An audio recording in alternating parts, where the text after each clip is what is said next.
Bismillahirrahmanirrahim. Assalamualaikum warahmatullahi wabarakatuh. Pada kesempatan kali ini kita akan membahas bab pertama mengenai mengenal bacaan mad. Arti mad itu sendiri dalam tajwid yaitu bacaan yang harus dibaca panjang. Nah, mad ini dibagi menjadi dua macam, yaitu yang pertama ada mad tabi'i atau mad asli. Yang kedua itu ada mad far'i.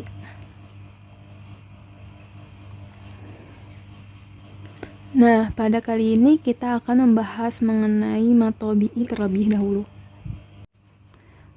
Mad tabi'i ini mempunyai 3 huruf. Yang pertama yaitu alif. Yang mana alif ini harus didahului oleh huruf yang berharokat fathah. Jadi maupun itu huruf hijaiyah alif, ba, ta, atau sa, bahkan sampai ya, asalkan dia berharokat fathah bertemu dengan alif, maka itu termasuk ke dalam mad tabi'i. Yang kedua yaitu ada ya sukun. Yang mana ya sukun ini harus didahului oleh huruf yang berharokat kasroh. Baik itu alif, ba, ta, atau sa berharokat kasroh dan bertemu dengan ya sukun, maka itu termasuk ke dalam mad tabi'i. Yang ketiga ada wawu sukun. Yang dimana wawu sukun ini harus didahului oleh huruf yang berharokat dhammah.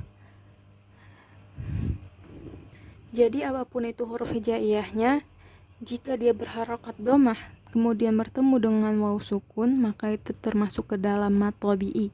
Masuk ke contoh yang pertama, misalnya di sini ada fathah bertemu dengan alif. Misalnya ada kata kataba.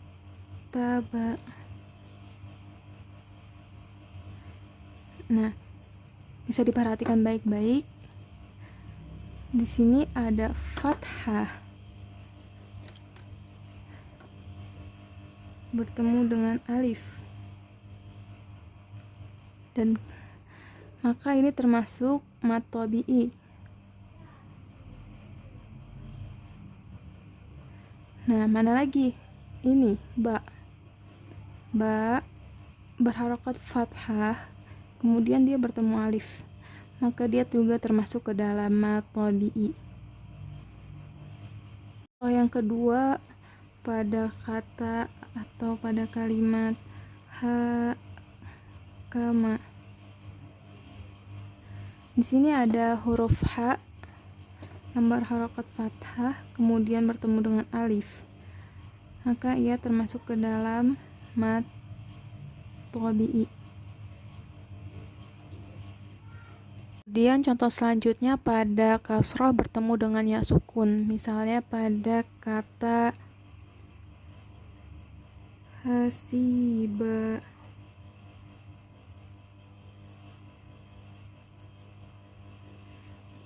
Nah, perhatikan baik-baik.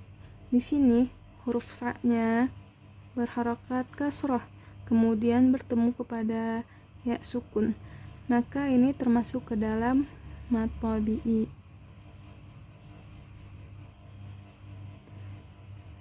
Contoh selanjutnya pada kata asiro.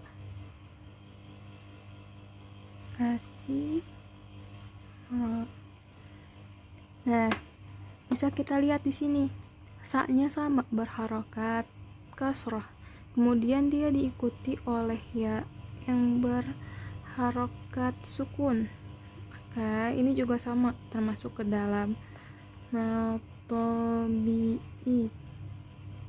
Nah, jelas ya.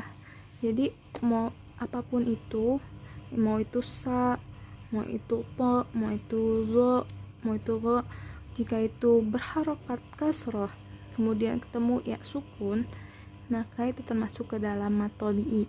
Jelas ya. Kita masuk ke contoh yang ketiga, yaitu ada dhammah diikuti dengan wawu sukun. Misalnya pada kata wa utubihi. wa utubihi. Bisa diperhatikan di sini ada domah di atas huruf ta, kemudian ketemu wawu sukun, maka ini termasuk ke dalam mad tabi'i.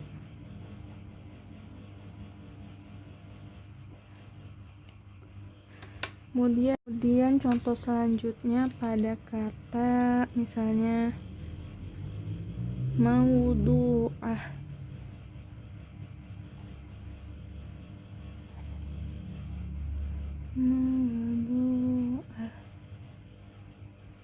Nah, bisa dilihat di sini mana yang mad tabi'i. Ya benar, mad tabi'i yang ini, karena ini doma bertemu wawu sukun. Ini termasuk mad tabi'i. Dan yang ini meskipun ini ada wawu sukun, tapi ini berharokatnya fathah, maka dia bukan mad tabi'i. Ya, jelas ya, paham ya. Jadi kalau wawu sukun itu harus harokatnya domah, bukan fathah. Berarti ini bukan mad tabi'i. Jadi dalam kata ini mad tabi'inya hanya satu. Nah, jadi dapat ditarik kesimpulan ya, bahwa mad tabi'i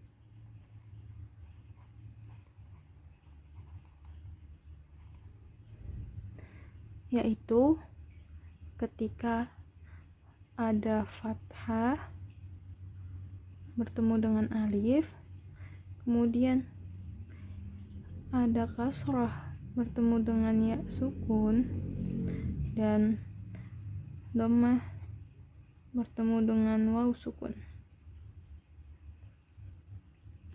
Dibaca sepanjang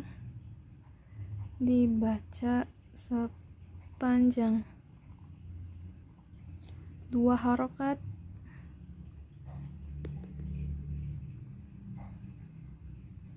atau satu alif. Sekarang kita masuk ke tugasnya. Kita berlatih mencari contoh mad tabi'i pada surah Al-Fatihah dan Al-Baqarah.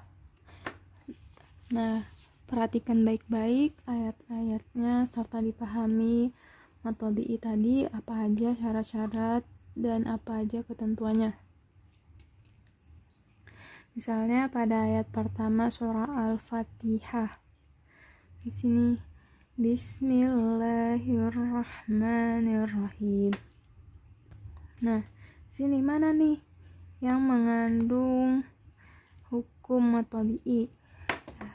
Kita beri garis bawah. Misalnya pada lafal Allah. Ya, di sini ada mad tabi'i. Kemudian mana lagi? Rahman. Nah, selanjutnya pada mana lagi nih? Nah, ini ada kasrah bertemu ya sukun, maka ini mad tabi'i. Kemudian pada ayat selanjutnya Alhamdulillah. Nah, ini Allah Rabbil, ini kasrah tapi nggak ada ya sukunnya, berarti ini bukan. Kemudian mana lagi? Alamin. Ini kalau dibaca sukun sebenarnya bukan mad tabi'i, tapi karena ini lagi membahas mad tabi'i, jadi udah ini termasuk. Atau lagi nih, ada di sini ada ain berharokat fathah tegak, ini juga termasuk ke dalam mad tabi'i. Kemudian ayat-ayat selanjutnya kalian cari ya mana yang mengandung hukum bacaan mad tabi'i pada surah Al-Fatihah, kemudian pada surah Al-Baqarah juga. Ini tugasnya, mencari hukum mad tabi'i.